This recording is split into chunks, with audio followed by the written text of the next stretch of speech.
गांव के किनारे एक पुराना हवेली जैसा घर था, जहां नील और संजय रहते थे।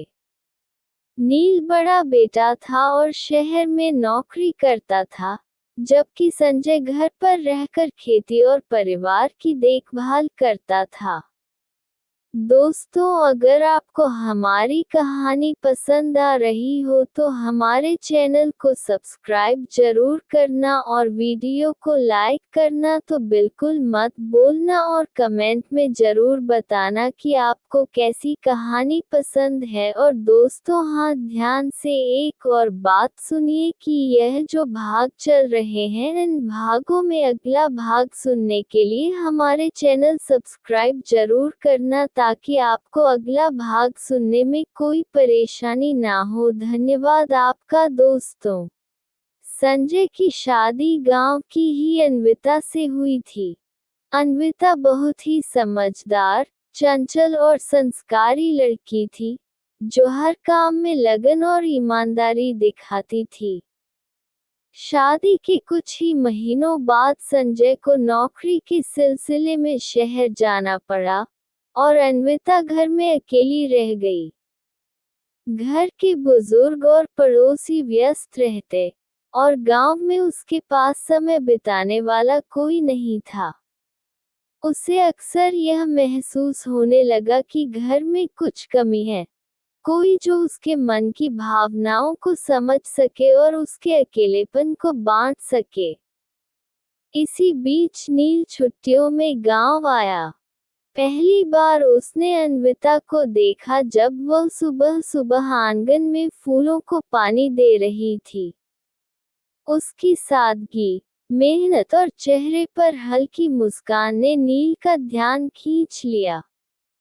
उसने मुस्कुरा कर कहा, भाभी, आप तो घर को पूरी तरह से जीवंत बना देती हैं। भाई को देखकर अच्छा लगेगा कि आप इतनी मेहनती हैं। अन्विता ने हल्की मुस्कान दी और बोली, जी जी, घर और परिवार संभालना हर बहू का फर्ज है। मैं बस अपनी जिम्मेदारी निभा रही हूँ। उस दिन से दोनों के बीच बातचीत शुरू हुई और धीरे धीरे यह अनकहा अपनापन बन गया।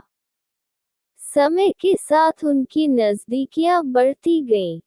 शाम को जब घर के सभी सदस्य सो जाते, नील और अन्विता छत पर बैठकर चांदनी रात में बातें करते।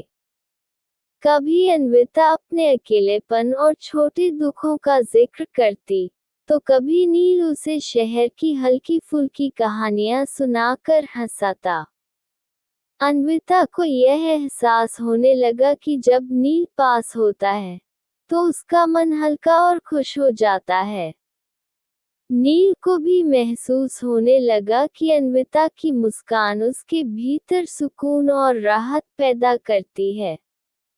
एक दिन अन्विता छत पर कपड़े सुखा रही थी, तभी उसका पैर फिसल गया।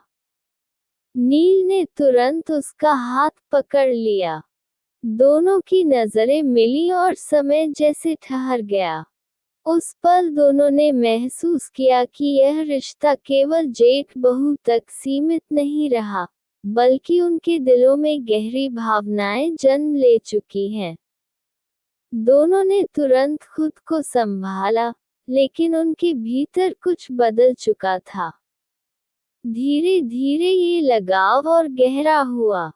अन्विता ने एक रात धीरे से कहा, जेठ जी, क्या हमें अपनी भावनाओं को हमेशा दिल में ही छुपा कर रखना चाहिए?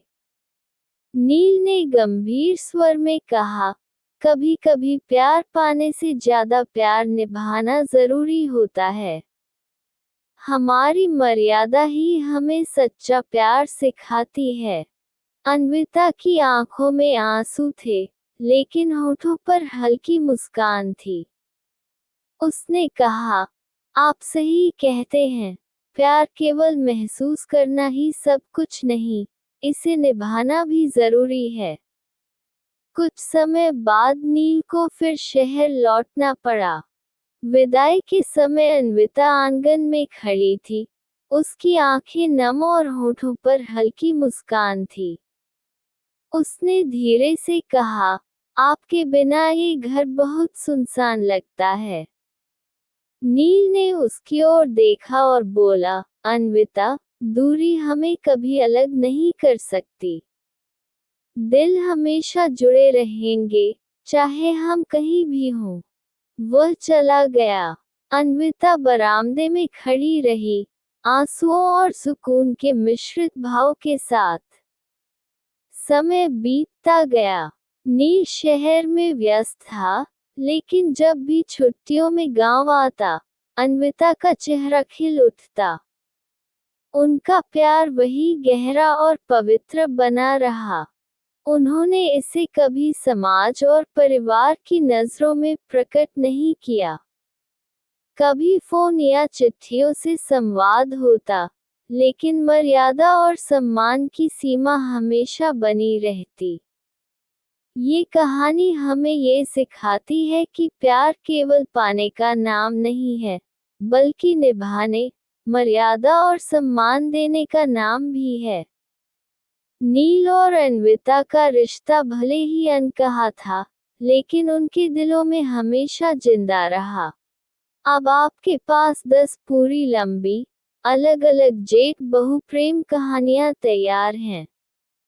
अगर आप चाहें, तो मैं इन सभी कहानियों को एकत्र करके एक बड़ा संग्रह बना दूं, जिसमें हर कहानी अलग अध्याय के रूप में हो, ताकि पढ़ना और इस्तेमाल करना आसान हो।